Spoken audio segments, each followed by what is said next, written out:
Bonjour à toutes et à tous. Aujourd'hui, dans cette vidéo, je vais vous présenter 20 exemples de sujets de la production écrite qui sont les sujets tombés à l'examen jusqu'à présent. Et à la fin, je vais vous proposer une lettre formelle.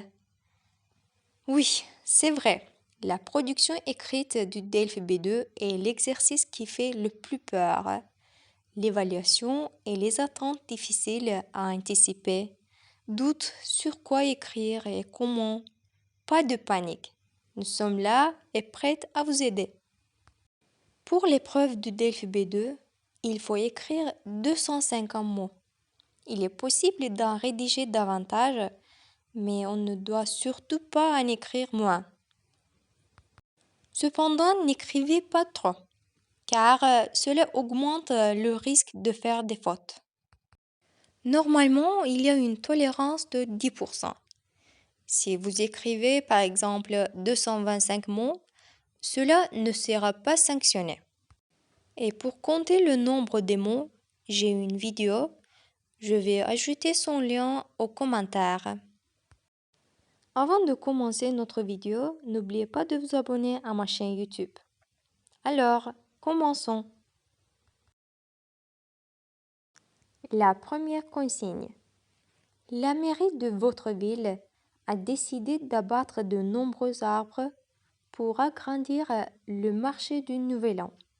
Au nom de votre association qui agit pour l'environnement, vous écrivez au maire pour exposer les inconvénients de ce projet et proposer une autre solution plus écologique. 250 mots environ. La deuxième. Vous êtes propriétaire d'un appartement et depuis quelque temps, vous avez remarqué d'une part que les boîtes aux lettres étaient régulièrement remplies de prospectus et de publicités, et d'autre part que l'on donnait trop facilement accès à l'entrée de l'immeuble, ce qui a entraîné des dégradations. En tant que porte-parole des habitants de l'immeuble, vous écrivez au syndic pour lui demander d'organiser une réunion et vous expliquer les dangers du passage de personnes étrangères à l'immeuble. Vous écrivez un texte clair et cohérent de 250 mots au minimum. Vous êtes responsable de l'association des parents d'élèves de votre école et vous vous inquiétez pour la rentrée scolaire car depuis l'année dernière, il y a un manque de professeurs de langue dans l'école de vos enfants. Vous écrivez au recteur de votre académie pour lui faire part du problème, lui expliquer vos inquiétudes et lui demander de prendre des mesures, environ 250 mots. Vous êtes salarié d'une entreprise française et votre chef vous demande de travailler plus tard le soir.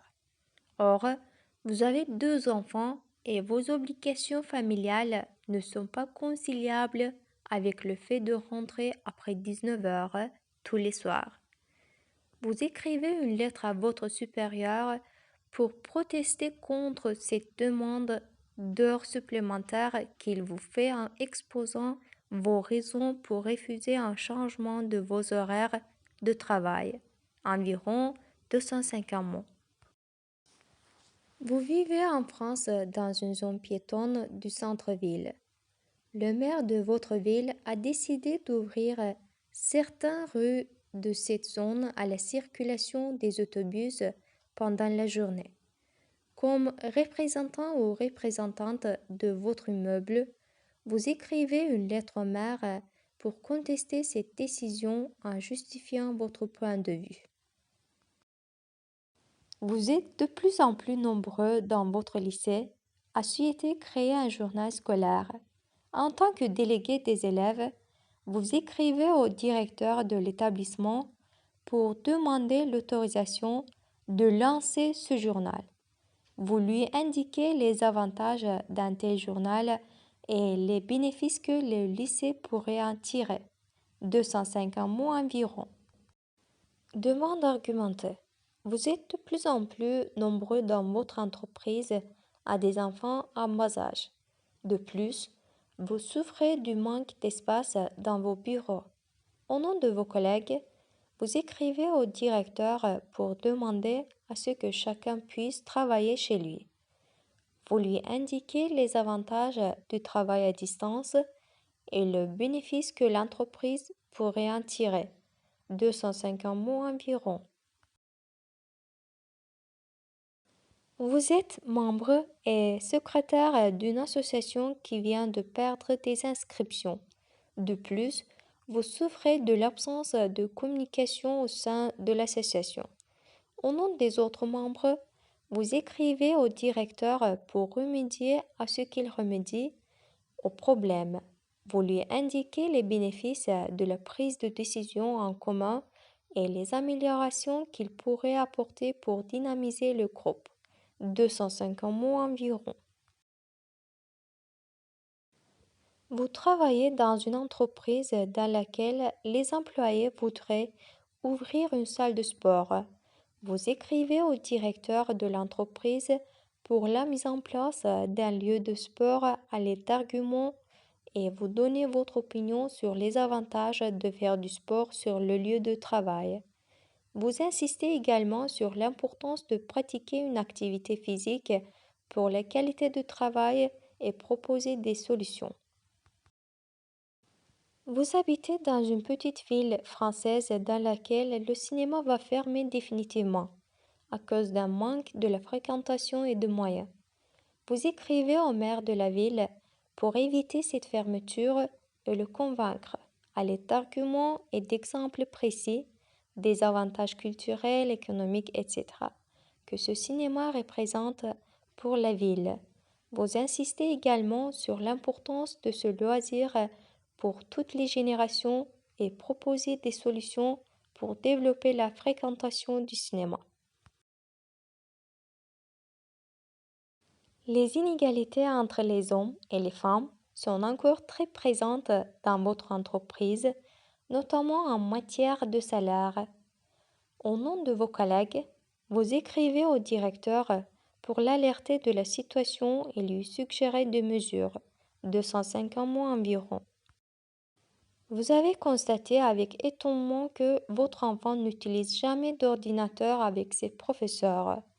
Vous écrivez au directeur de l'école pour le convaincre de la nécessité d'intégrer les technologies dans les activités scolaires, 250 mots environ. Vous décidez d'écrire au courrier des lecteurs d'un magazine de mode pour donner votre opinion sur le recours à la chirurgie esthétique. Vous faites part de votre expérience et vous insistez sur les avantages et les inconvénients, 250 mots environ. Écrit argumenté. Courrier des lecteurs. L'homme est beaucoup trop égoïste, individualiste, avare, égocentrique. Et ça me fait mal. Plus que la Terre et ses catastrophes, c'est l'homme et sa folie qui me font peur.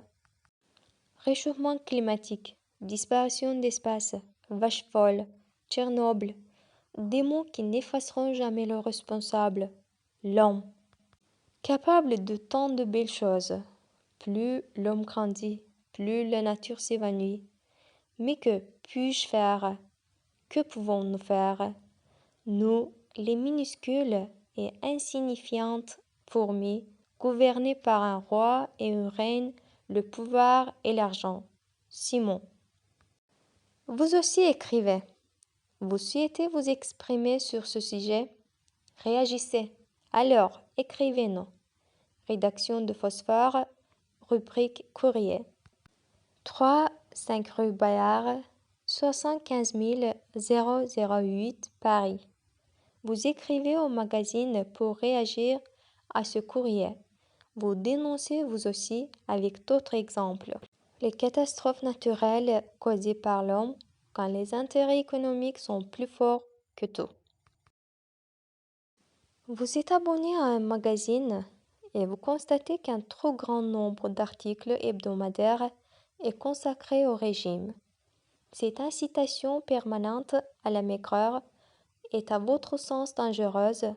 et vous pensez que les magazines ont une responsabilité à assumer puisqu'ils influencent les lecteurs les plus fragiles et les plus jeunes. Vous écrivez au courrier des lecteurs pour exposer votre point de vue, environ 250 mots. À votre avis, un trop grand nombre de congés scolaires a-t-il des conséquences négatives sur l'apprentissage et l'enseignement? Vous écrivez un texte construit et cohérent sur le sujet, 250 mots environ. Le magazine de votre université en France invite ses lecteurs à contribuer sur le sujet suivant. Le travail doit-il être une source de bonheur? Vous décidez de participer en exprimant votre opinion dans un article construit et illustré d'exemples pertinents. Écrit argumenté. Une usine qui fabrique des produits chimiques doit s'installer à 1 kilomètre de votre lieu d'habitation. Vous vous inquiétez des conséquences sur votre vie quotidienne. Vous écrivez à un journal local en prenant position et en expliquant vos craintes.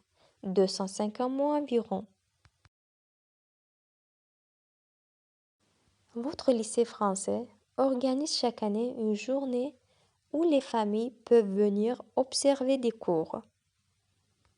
Vous écrivez dans le journal du lycée pour inciter les élèves à faire la promotion de cette journée auprès de leurs parents. Vous expliquez notamment en quoi cette journée permet de mieux comprendre comment fonctionne l'établissement et comment travaillent les enseignants. Vous exposez vos arguments de manière détaillée et cohérente, à l'aide d'exemples précis, 250 mots environ. Et 20e. Marie Durand, directrice des ressources humaines. 15 rue Victor Hugo, 35 800 Bordeaux. Numéro de téléphone plus 33 1 23 45 67 89. À l'attention de Monsieur le Directeur. 27 rue Alexandre Dumont, 35 800 Bordeaux. Le 7 avril 2022, Bordeaux. Objet. Demande d'une formation à l'étranger. Monsieur le Directeur, je me permets de vous écrire en tant que la directrice des ressources humaines pour attirer votre attention au sujet de la formation à l'étranger. Il est vrai que l'éducation et la formation sont en bon niveau dans notre pays et on y organise régulièrement des événements dédiés au domaine des ressources humaines. Toutefois, il serait mieux de participer à un apprentissage en dehors du pays afin de me développer et d'apprendre l'expérience des autres pays et entreprises dans ce thème. De plus, je pourrais faire la connaissance des nouvelles sociétés et leur employer en y rejoignant. En outre, la moitié des frais sera payée par les organisateurs et on pourrait la profiter. De même, on sait bien qu'aujourd'hui, l'anglais est une langue très importante au milieu du travail et peu de travailleurs le savent dans notre bureau. Si on prend en considération que la langue usuelle de cette formation sera l'anglais, je pourrais approfondir ma langue étrangère en y prenant part. Idem, en faisant cela, nous pourrions ouvrir notre établissement aux projets internationaux. Par conséquent, en me progressant, je pourrais fleurir notre commerce et apporter les innovations. Il est absolument sûr que ça, à son tour, influencera au développement du pays. En vous remerciant par avance, je vous prie d'agréer, Monsieur le Directeur, l'expression de mes salutations distinguées. Marie Durand, directrice des ressources humaines. Merci d'avoir regardé cette vidéo. N'oubliez pas de vous abonner à ma chaîne YouTube et de liker la vidéo. À bientôt!